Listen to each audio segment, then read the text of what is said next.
Et coucou, j'espère que vous allez bien. On est le mercredi 11 décembre et je vous souhaite la bienvenue dans cette nouvelle vidéo, dans ce nouveau vlogmas qui sera, si mes les comptes sont bons, le numéro 5. Ou bienvenue sur ma chaîne si c'est la première fois que vous passez par là.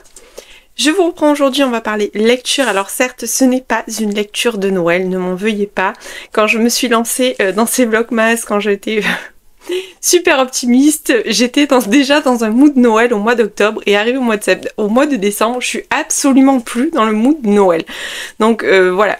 Donc comme j'ai pas envie de me forcer, j'ai envie de savourer et de profiter de mes lectures, je lis ce qui me fait envie. Et pour l'heure, j'ai lu Le Serpent et la Mule de Marina M.L. paru aux éditions Plume du Web. C'est un beau bébé, il fait 550 pages, c'est quand même assez costaud. Mais il se lit super bien et super vite. Mon seul regret, c'est de l'avoir commencé dimanche soir. Et du coup, j'avais pas forcément la semaine, j'ai pas de temps pour lire la journée, très peu quoi, quand je rentre le soir.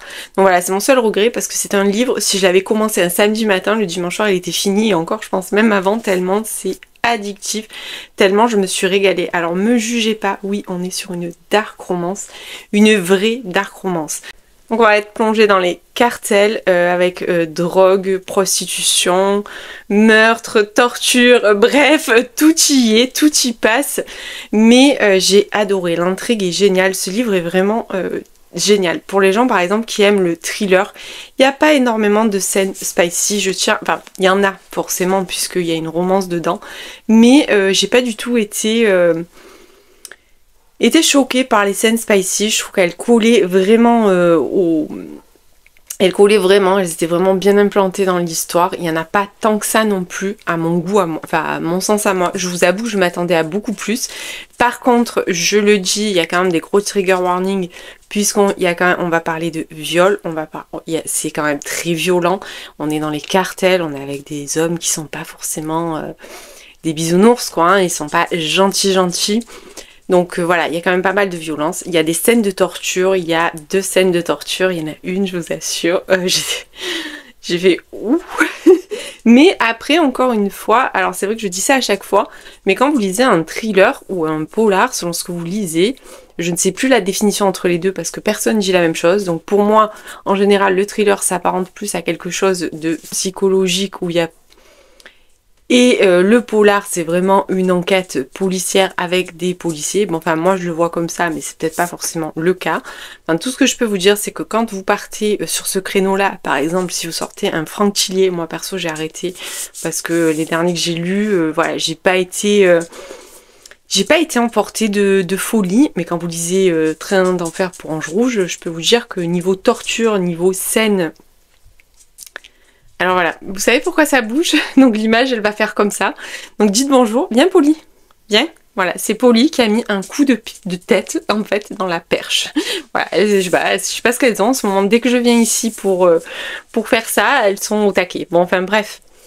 Donc voilà, quand vous lisez par exemple Train d'enfer pour Ange Rouge, je sais pas si certains d'entre vous l'ont lu, donc c'est le premier en fait de toute la saga de... Je sais plus comment il s'appelle son inspecteur, bon ça me revient pas là.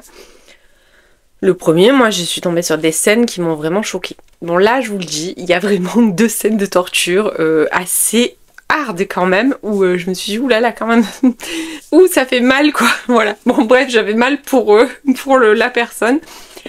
Donc, dans ce livre, on va faire la rencontre de Camilla. Camilla, en fait, vit dans les favelas avec... sa mère, son frère et sa petite sœur.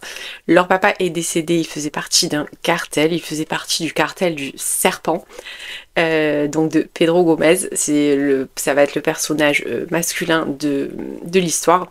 Donc en fait, elle vit avec sa famille et son frère malheureusement est tombé dans les cartels. Donc il travaille pour le serpent, il travaille pour le clan Gomez.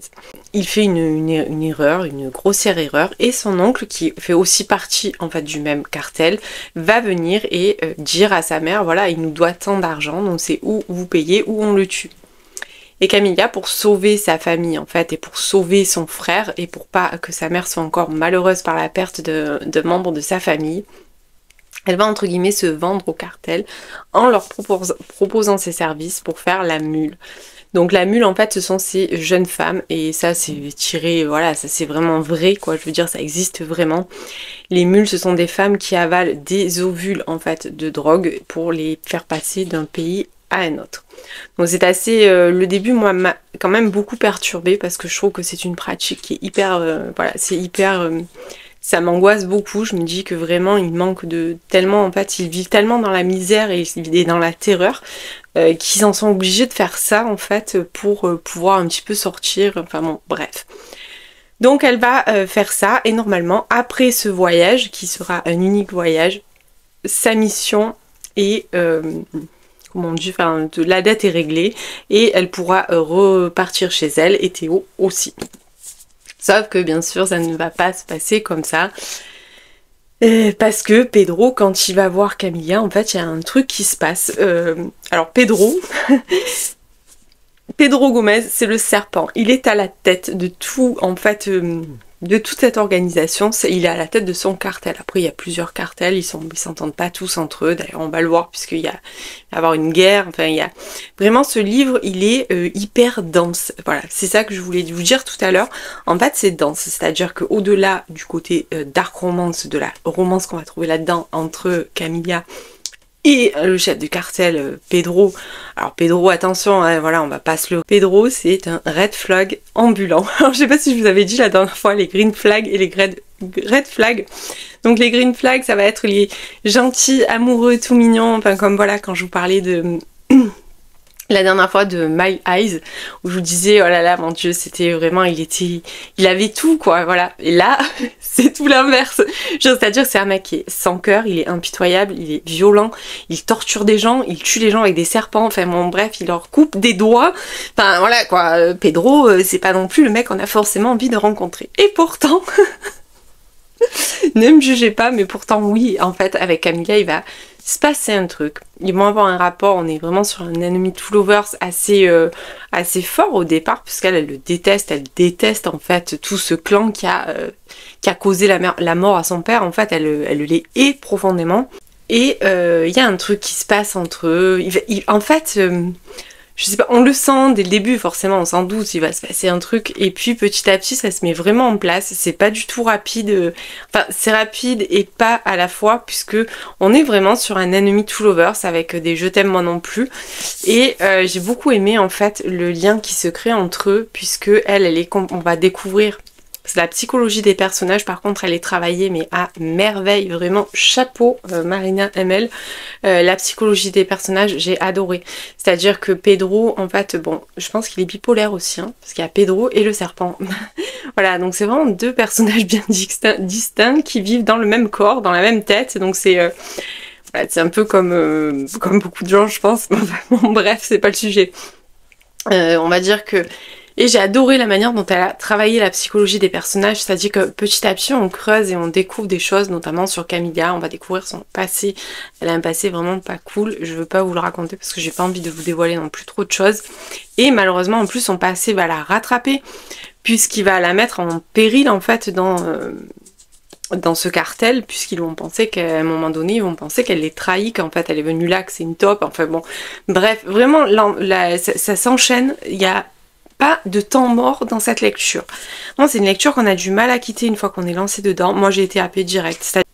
Alors, en vrai, ce livre, quand il est sorti, je veux pas dire de bêtises, mais je crois il a dû sortir au mois de janvier ou février l'année dernière. Je sais pas s'il y a les dates, là. Je sais pas s'il y a les dates de... Des fois, il y a les dates dans les livres. Non, il n'y a pas. Je sais pas exactement quand est-ce qu'il est sorti. Bon, il est sorti en 2024, c'est ça. Il me semble qu'il est sorti en janvier ou en février. J'avais craqué sur la couverture quand j'étais allée chez Cultura. J'avais vu, j'avais fait waouh cette couverture et tout. Puis j'avais lu et je m'étais dit ouais ça me tente, mais alors ce qui me freinait un petit peu c'est que j'avais peur de m'ennuyer, j'avais peur que ce soit trop long, j'avais peur qu'il y ait trop d'action, pas assez de romance. Voilà, le problème c'est d'arriver à tout doser avec justesse parce que avant tout ce que je recherche c'est une romance, mais une romance un petit peu différente. Là ce que j'ai apprécié c'est que vraiment il a un côté... Alors au-delà du fait que c'est un red flag ambulant qui peut être impitoyable, il a aussi un côté protecteur qui est énorme envers sa famille et après et très vite envers Camilla aussi. Donc quand il va découvrir tout ce qu'elle a subi, voilà, le maître mot c'est vengeance. Voilà, il veut se venger, il veut la venger. Enfin bon bref, je veux pas trop vous en dire, mais voilà, moi j'avais peur en fait que dans ce livre, ce que j'ai peur dans la dark romance en fait c'est de tomber sur des dark romances où vraiment la femme elle va être martyrisée. Voilà, parce que ça me branche pas en fait, genre Captive, alors on dit c'est formidable et tout, mais j'ai encore pas sauté le pas, parce que pour moi Captive ça veut dire qu'il va l'enlever, la capturer, je suis pas très fan de ça, donc là on n'est pas du tout sur ça. Alors oui, elle va se retrouver à un moment donné prise dans les filets du cartel puisque... mais elle s'y est rendue toute seule, hein, mais après sauf qu'il veut plus la laisser partir, mais en fait il veut plus la laisser partir parce qu'il est en train de tomber amoureux d'elle. Et c'est ça qui est super enfin dans ce livre, c'est la manière dont lui, il va tomber amoureux d'elle. J'ai trouvé ça, mais... Alors vous allez me dire, non mais tu viens de nous dire que il torture les gens qu'il est impitoyable, qu'il a pas de cœur, et là tu es en train de nous dire qu'il est tout mignon parce qu'il tombe amoureux d'elle. Mais oui, c'est ça, il est bipolaire. Voilà. Donc bref, j'ai adoré. Vraiment, je sais même pas ce que je vais lire ce soir quand je rentre, parce que je suis tellement encore dedans, j'ai tellement du mal à en sortir de cette lecture que je sais absolument pas dans quoi je vais me lancer derrière ça. Vraiment, je ne sais pas. J'ai beaucoup trop aimé ce livre. Ne me jugez pas, encore une fois. Chacun dit ce qu'il veut. Mais voilà, j'ai adoré.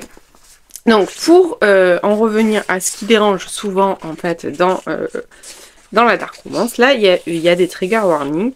Donc ce livre traite de sujets pouvant heurter la sensibilité des lecteurs. Liste des trigger warnings. Torture et meurtre sur fond de règlement de compte. Violence psychologique, physique et sexuelle. Agression sexuelle et viol. Mais là on est vraiment sur quelque chose, c'est pas lui, hein, c'est pas Pedro qui fait tout ça. Voilà, c'est ça que je veux vous dire, c'est un peu pour ça que... il y a toute cette notion-là, mais elle est plus en fond, en fait, du passé. Voilà. Harcèlement moral, menace et intimidation. Oui, forcément, on est dans les cartels. Suicide, scène explicite. Chacune des scènes explicites entre le protagoniste masculin et la protagoniste féminine est consentie par les deux parties.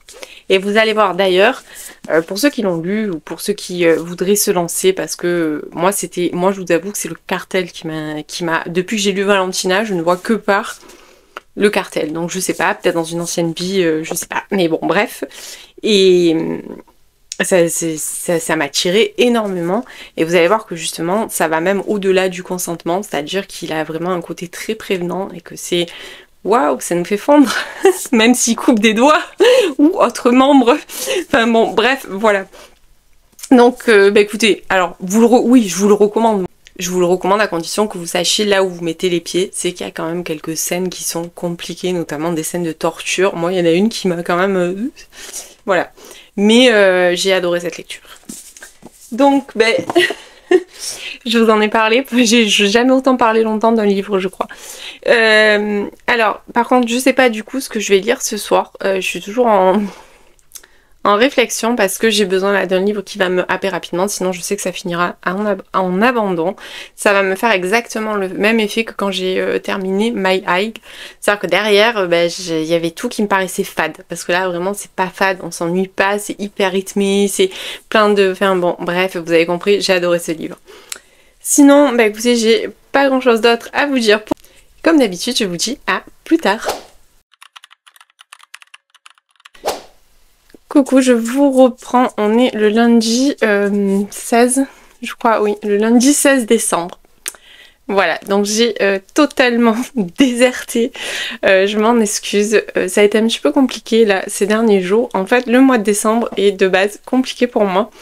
Cette année, j'ai voulu conjurer le sort, mais apparemment, quand on est un Grinch, on reste un Grinch, hein, donc voilà. Donc tout ça pour vous dire que je vous ai plus pris. Alors j'ai pas non plus extrêmement lu finalement, puisque je vous ai pas pris depuis mercredi où je venais tout juste de terminer Le Serpent et la Mule, mais depuis au final j'ai lu une ENC et ça. Donc voilà, c'est pas non plus fou par rapport à mon rythme habituel. Donc bon, c'est pas grave, hein, c'est pas le souci, mais voilà, c'est un peu aussi ce qui explique que je ne suis pas revenue avant. Ce week-end j'ai essayé, mais voilà, à chaque fois je trouvais pas. Alors pas que j'ai pas envie, pas que je n'ai pas envie de venir, loin de là, puisque je suis toujours très contente de venir ici. Mais c'est juste que j'ai pas forcément le temps, ou je suis pas suffisamment apprêtée, présentable, enfin bon, bref. Voilà, je vous raconte un petit peu ma vie. Je me justifie un petit peu parce que finalement je vous avais promis plus de vidéos, surtout le mois de décembre, et que là j'ai un petit peu manqué le truc. Donc on va quand même parler lecture. Alors j'ai lu une ENC Nami que j'ai terminée samedi, je suis restée dessus pendant... je crois que j'ai commencé mercredi soir et je suis restée dessus jusqu'à samedi. Alors entre temps j'ai lu un autre livre aussi dont je vais vous parler. Cette ENC m'a un petit peu bloquée, j'ai pas accroché. Alors c'est la première fois, c'est la 6e que je lis et c'est la première qui vraiment ne me hype pas. Alors que pourtant, au vu des thématiques, ça aurait dû me hyper, mais je ne sais pas. J'ai pas accroché avec la plume.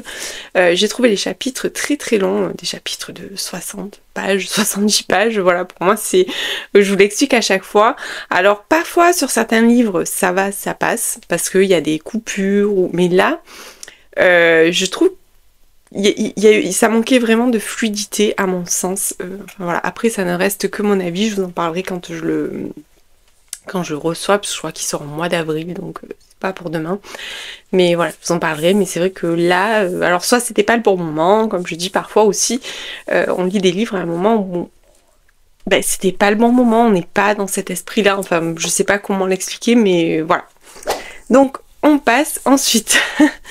J'ai lu Dream and Never Come True de Estelle Every, paru aux éditions Hugo, donc je l'ai acheté tout récemment puisqu'il est sorti le 2 décembre je crois, le 3 ou le 4, non le 4. Il est sorti le 4 décembre, j'avais acheté le jour de sa sortie dans ma dernière expédition en librairie. Et j'avais hâte de le découvrir, je l'ai lu en LC avec Aurélie. Alors, le cadre est hyper idyllique puisque l'action va se dérouler à Havenland qui est entre guillemets Disney, on va dire, puisqu'en plus c'est à Paris, c'est exactement le même endroit. Donc on est vraiment dans un cadre féerique avec des princes, des princesses, des attractions, enfin voilà, tous les costumes, enfin voilà, tout ce monde-là. Et il y a un énorme contraste en fait entre ce cadre féerique et les personnages, notamment le personnage de Lana.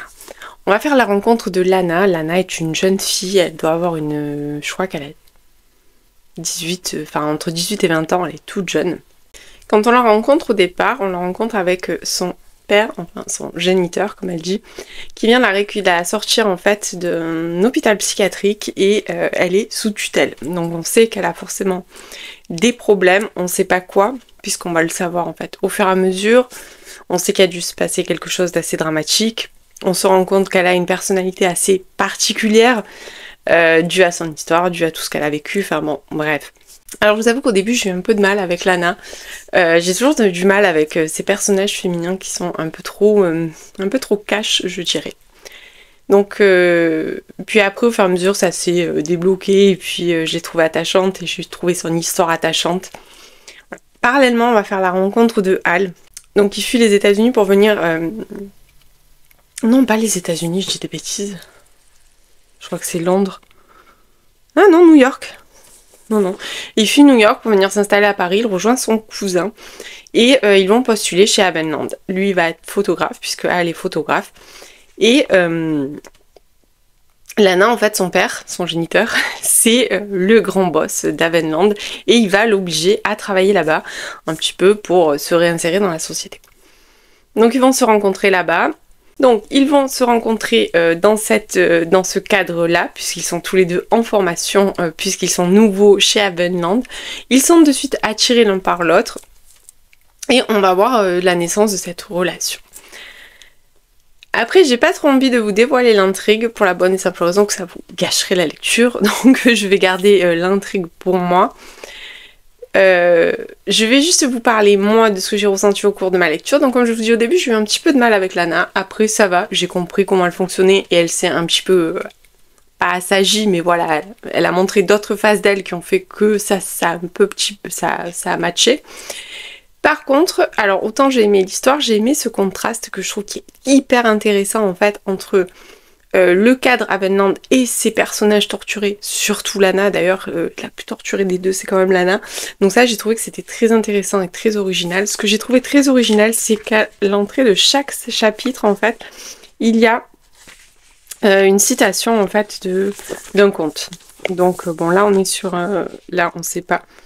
C'est pas vraiment un conte, c'est Walt Disney, mais voilà, par exemple sur les chapitres de Lana, il y a des citations d'Alice au Pays des Merveilles, de Lewis Carroll, et ça c'est en fait, il y a des extraits de chacun des contes. On a la Alice au Pays des Merveilles, on a la petite sirène, on a Pinocchio qui reviennent de manière assez récurrente.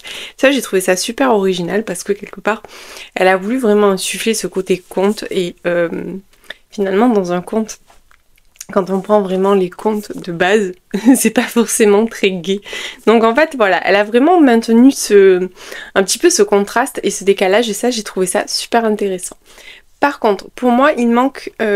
en fait, il a manqué je dirais une cinquantaine de pages à la fin pour étayer un peu plus le dénouement, qui je trouve est allé trop vite. Voilà, je trouve que la fin va trop vite et qu'il y a des facilités, en fait, qui font que ça manque de crédibilité. Voilà, c'est le seul reproche que j'ai à faire à l'histoire, parce que j'ai bien aimé l'histoire, j'ai bien aimé être immergée dans ce conte, j'ai bien aimé ce contraste entre ces personnages torturés et le fait que ça se déroule dans un cadre féerique. J'ai bien aimé toutes ces citations extraits de contes qui nous montrent que, en fait, voilà, c'est pas toujours très gai. Mais par contre, voilà, ce qui m'a manqué, en fait, c'est qu'à la fin, je trouve qu'on dirait que d'un coup, il fallait finir, qu'il y avait un quota de pages à respecter, qu'il fallait finir, et je trouve ça un peu dommage, parce que ça aurait mérité un peu plus d'être étoffé un peu plus, en fait, ce dénouement, pour justement que ça manque un peu moins de crédibilité. Notamment un des thèmes qui est abordé, dont je vais pas vous parler, mais je vais pas vous le dire en détail, mais c'est la relation entre Lana et son père, puisqu'il faut savoir, en fait, que son père, qu'elle appelle son géniteur, ne s'est jamais occupé d'elle. En fait, il vient la récupérer maintenant alors qu'elle a 20 ans, mais il ne la connaît pas. Il a quitté sa maman quand elle était enceinte. Donc voilà, ils ne se connaissent pas du tout. Ils n'ont aucun lien. Donc voilà, il y a eu une facilité à ce niveau-là qui m'a fait un peu tilter, mais ça c'est mon expérience aussi. Voilà, ce n'est que de l'expérience personnelle qui fait que je me suis dit, voilà, ça me paraît un peu trop facile. Donc ça, c'était pour celui-ci. Et hier, je me suis dit, bon, en fait, alors, aujourd'hui, je dois commencer Smart Girl Never Fell in Love at University de Famille Mirani. Je dois commencer ça avec Aurélie. Donc pareil, c'était une sortie du 4 décembre, là, qu'on avait acheté toutes les deux. Donc je dois le commencer aujourd'hui. Sauf que du coup, j'avais fini celui-là, j'avais fini mon ENC, et hier, je me suis dit, bon allez, je me cale enfin The Holiday entre deux. Et j'ai lu dans la journée. Bon, il est court, hein, il fait 330 pages, qui est relativement court, mais j'ai pas pu le lâcher en fait. Je l'ai commencé après manger. Hier matin, j'ai fait tout ce que j'avais à faire à la maison. Voilà, les activités de base. Et je me suis jetée sur celui-là après manger. Et j'ai pas pu le lâcher, j'ai terminé hier soir. Et franchement, il était trop bien. On va faire la rencontre de Holly. J'ai adoré les deux personnages, de toute façon, que ce soit Holly ou Kai, j'ai adoré ces deux personnages, vraiment, c'était dingue cette histoire. Alors je crois que j'avais lu le retour d'Aurélie, qu'il a lu au moment où il est sorti, mais je crois pas que j'avais lu la 4e de couverture. Donc en fait on va faire la rencontre d'Holly. Holly est un personnage assez quand même... c'est un personnage très solaire. De toute façon on sent dès le départ, on est sur un trope Grumpy Sunshine. Alors le prologue en fait nous présente une Holly qui va se marier, qui est voilà, qui a 2 secondes de son mariage, et quand en fait au moment de la cérémonie, au moment de la super phrase de si quelqu'un doit s'opposer, qu'il le fasse maintenant ou se taise à jamais, c'est son futur époux qui dit moi je m'y oppose, et puis en fait il se barre avec sa meilleure amie. Donc voilà. Déjà, je vous plante un petit peu le décor. Donc c'est une Oli un petit peu quand même meurtrie, qu'on va retrouver pratiquement 1 an plus tard. Alors c'est vendu comme une romance de Noël, mais c'est une romance hivernale. Alors certes, il y a Noël qui tombe dedans, mais c'est plus un roman hivernal. Et donc on va retrouver Oli un an après, qui veut à tout prix en fait trouver un petit ami pour Noël, pour pouvoir le ramener en fait, chez ses parents pour Noël, qui s'inquiètent pour elle, qu'elle n'a pas refait sa vie depuis, qu'elle est restée sur cet échec. Et voilà, donc pour éviter en fait de se confronter à ça, elle se dit qu'il faut absolument qu'elle trouve. Pour cela, elle va s'inscrire sur un site de rencontre. Et en fait, quand j'ai vu ça, j'ai dit je vais me régaler. De toute façon, au bout de même pas 20 pages, je me suis dit je vais adorer ce livre, je vais passer un excellent moment, et ce fut vraiment le cas. Alors Kai, il habite dans son immeuble, ils vont avoir une rencontre très accidentelle, je dirais, puisqu'elle lui rentre dedans, parce qu'en fait Oli a l'habitude de toujours se balader en train de lire ses livres, la tête dans ses livres, et en fait elle va lui rentrer dedans, il va exploser un carton entier de bouteilles qui était destiné à son restaurant qu'il est en train d'ouvrir. Et là on démarre sur un bon Enemy to Lovers, lui c'est un vrai grincheux, j'ai adoré ces personnages, ce contraste entre les personnages, enfin bref. Donc Oli s'inscrit sur un site de rencontre. Et là, voilà, j'ai pleuré de rire. Et elle va enchaîner tous ses rendez-vous dans le restaurant de Kai. Et petit à petit, en fait, ils vont devenir amis avec Kai. Et voilà, je vous en dis pas plus parce que sinon après, je vais vraiment vous spoiler. Mais c'était vraiment très drôle. C'était à la fois drôle, hyper cocooning, hyper touchant. J'ai adoré les personnages. Quand je vous parlais mercredi, je vous parlais du serpent et de la mule, où c'était red flag, là on est vraiment sur du green flag. Vraiment c'est la romance doudou par excellence, la romance hivernale doudou par excellence. J'ai adoré ce côté, ils sont amis. Elle l'a friendzoné assez rapidement, mais en fait on sait que non, et c'est franchement c'est trop mignon, toutes les actions. Et dedans il y a un personnage qui est le petit frère en fait de Kai, qui s'appelle Manu, qui a un rôle assez important je trouve dans l'histoire, et qui est pareil, tout mignon, tout craquant. Vraiment, ce livre de A à Z, je me suis pas ennuyée, j'ai passé un super bon moment, et surtout je me suis sentie bien, ça met du baume au cœur, c'est vraiment c'est très frais, vraiment je vous le recommande. Alors bon, cette année c'est sûr il est en grand format, mais l'année prochaine je pense qu'il sortira en poche, donc du coup pour la période de l'année prochaine, enfin après vous pouvez le lire après Noël celui-là, hein, parce que c'est, comme je vous dis, on est vraiment sur une romance hivernale, mais allez-y, foncez, franchement il est trop bien. En plus moi j'aime bien Brittany c'est chéri, je vous l'ai déjà dit, même si j'avais eu une petite déception avec Coldest Winter que j'avais lu au mois de juillet d'ailleurs, la fille très raccord avec les saisons. Mais de base c'est une auteure que j'aime bien, j'avais lu la trilogie la série The Air, enfin bon voilà, c'est une auteure que j'aime bien, et c'est à la fois il y a des thématiques un petit peu fortes, à la fois c'est très doux, à la fois elle nous fait rire, elle nous met les larmes aux yeux, franchement je me suis régalée, vraiment. Si vous cherchez un petit roman, oups, aucun livre n'a été maltraité. Si vous cherchez un petit roman d'hiver, franchement je vous le recommande. Voilà, donc c'est tout ce que j'avais à vous dire. Alors encore une fois, il n'y a pas beaucoup d'activités de Noël. J'avais une vidéo que je voulais vous tourner au sujet je vous avais dit pour ranger ma palle, je voulais sortir en fait des livres de ma palle que je sais que je lirai pas, et je voulais surtout en fait sortir des reliques de ma palle que j'aimerais caler l'année prochaine en lisant un par mois, mais bon voilà, ça a pas été fait. J'essaierai peut-être de la faire avant Noël, sinon je la ferai après, c'est pas très grave. Sinon j'avais aussi une petite annonce à vous faire, je la fais à la fin parce qu'en fait j'ai oublié, enfin c'est pas que j'ai oublié, mais c'est que j'étais partie pour il faut que tu dises, il faut que tu fasses comme ça, et puis bon voilà, à chaque fois après j'improvise vachement quand je vous prends, je ne sais pas du tout, y a rien que je prépare rien à l'avance en fait, hein, je pense que ça se voit d'ailleurs. Je suis ambassadrice à HarperCollins au gré du monde pour l'année prochaine, donc la collection au gré du monde. D'ailleurs je vous ai recommandé, je crois dans les 10 livres à mettre sous le sapin, le dernier que j'avais lu. Bon là je vous prends pas le dernier puisque j'ai la flemme de me lever, mais c'est cette collection là. Alors celui-là a été un énorme coup de cœur. Et le dernier c'était Parmi les fleurs bruissent les secrets avec le beau Jaspatch. Voilà, je suis ambassadrice pour l'année... Pour l'année 2025, c'était une excellente nouvelle, je suis vraiment trop contente.